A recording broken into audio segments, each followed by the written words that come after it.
бусад эрчим хүчний их үүсвэрээс хамаагүй их усны ул мөр тавина. Шатхуун түгээх станцуудад зарагдаж буй түлш дундаа тийм ч их био түлш байдаггүй. Гэхдээ био түлшийг дэмжигчид үүнийг өөрчлөхийг хичээж байна. Био түлш болон чулуужсан түлшний харьцаа өсөх хандлага тавина. Био түлшийг нэмэгдүүлэх нэг үндслэл уг түлшийг хүлэмжийн хий ялгаруулдаг гэж үздэг. Учир нь шалалтын явцад ялгардаг CO2-ыг өмнөх агаар манлаас орнол шингээж авдаг байсан шүү дээ. Хоёр дахь үеийн био түлшийг дан ганц үрээс нь биш бүх ургамлаар тэр чигээр нь хийдэг.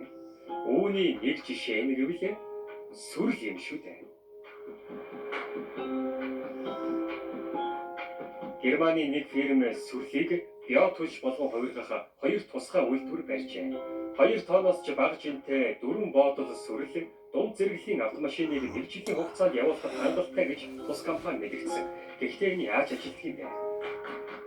Эхлээд сүрлээ энэ савнд 90 хоног эсгэнэ. Бактери сүрэлдэх бодисыг байгалийн хий болон CO2 болгон хувиргадаг юм а. Энэ үхрийн ходоодонд тодорхой хэмжээгээр явагддаг үйл явц юм. Аврах сүрэл гэх мэт өвсийг био түлшний түүхийн эд болгон ашиглах боломжтой. Жижиг хэмжээний үйлдвэрлэлээр энэ боломжтой гэдгийг баталсан.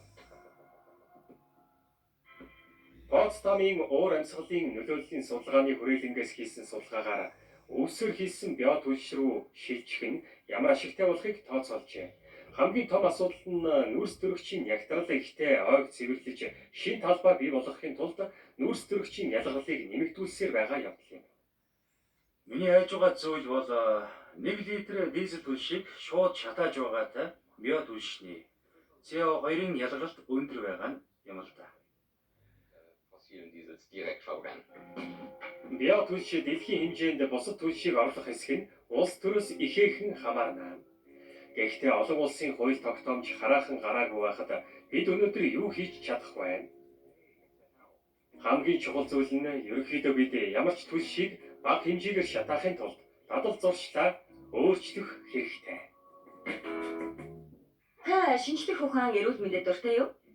TikTok дээрээс DV Science-ыг үзээрэй. Том бэлзуухаа яагаад цогтдгүй вэ? Таталцлын хууль яагаад бидний биеийг шахдаг вэ? Бид өдөрт хэрэг ус уух хэрэгтэй вэ? Стресссэн ургамлууд тусламж гуйж ойролдгоо. Мөн шавьчинд хазуулахад төгс эмчилгээ юу вэ? Үүний хариултуудыг олоорой. Манай TikTok сувг DW Science-тай нэгдэж ухаанаа хэлээрэй.